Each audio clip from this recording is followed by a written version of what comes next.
আরেকটা জিনিস আন্টি জানতে চাই যে সেই সময় আমি যেটা শুনেছি আমার স্বল্প জ্ঞানে সেটা হচ্ছে যে শিফট তো আসলে আমরা দুটো করি, কখনো কখনো ওভারনাইটও করতে হয়, 3টা শিফট করি।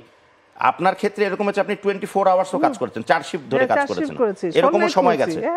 মানে এই ফ্লোর থেকে ওই ফ্লোর, ওই ফ্লোর থেকে ওই ফ্লোর, এরকম। তারপরে ডাবিং আছে না, খানাতা সাহেবের মতো মানুষ 2-3টা হয়তো ডাবিংটা ছুটে গেছে, টেপ রেকর্ডার নিয়ে আসতো এফডিসির মধ্যে, করে ছুটে গেছে।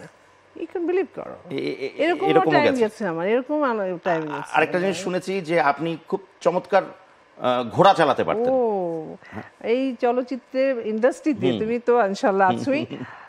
আমার মনে হয় বাংলাদেশের আর কোনো হিরোইন এই ধরনের হর্স রাইডিং আর তরল ফাইট বোধ করতে পারতো না, কেউ করেনি, সেইটাই আমি একটু জানতে চাচ্ছি। আর ঘোড়াগুলো ছিল পুলিশের ঘোড়া। তবে হ্যাঁ, প্রথম একদিন আমাকে ফেলে দিয়েছিল সুলতানা ডাকু ছবিতে। সুলতানা ডাকু, হ্যাঁ, আপনার উপরেই তো ছবি।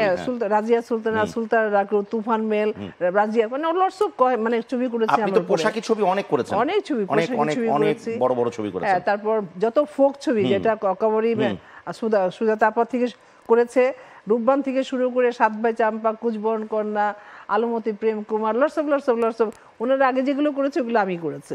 তো এই ঘোড়া প্রথমে ফেলে দিছিল আমাকে সাংলা বনে, বুঝছো, ফেলে দেওয়ার পর পড়ে গেছি। পরে যে আপনার ঘোড়া চালায় যে সই, উনি বললো দেখেন আপনি ঘোড়া কি কেউ চেনে জানো, তুমি যে বসার দুইটা যে পা দিয়েছো, এইটা বসার পা দেওয়ার মধ্যে বুঝে নাই ভালো চালক। ও তাই?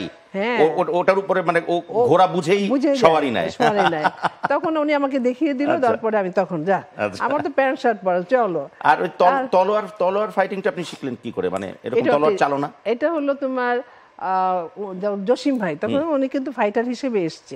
এই 3 নম্বর ফ্লোরে আমার শুটিং হচ্ছিল, যেটা আমি প্রথম হিরোইন হয়েছি, আপনার রাজমহল। হ্যাঁ, তাই আমি বেশ অনেকদিন শুটিং চলছে।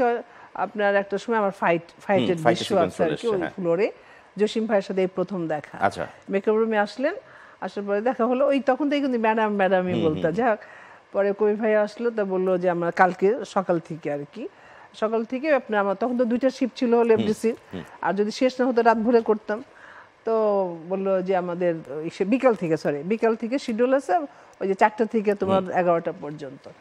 তো তারপরের দিন ওই ফাইটের দৃশ্য মানে সিকোয়েন্স করবে।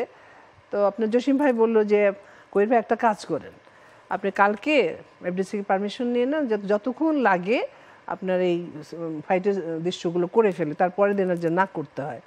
তো কেন আপনাদের কালকেও তো শিডিউল আছে, না আপনি করেন এটা, আর কালকে যে বিকেলের শিডিউল নাহলে ছেড়ে দেন। তা যাই এরকম করা হলো। পরের দিন শুটিং শুরু হয়েছে। তা আমি তো জীবনেও তরলও ধরি নাই ভাই, ভারী আছে কিন্তু অত ধার নাই, ভার হইতে আপনি যদি জোরে লাগলে কেটে যাবে, এটা তো লোহা দিয়েই তৈরি করা।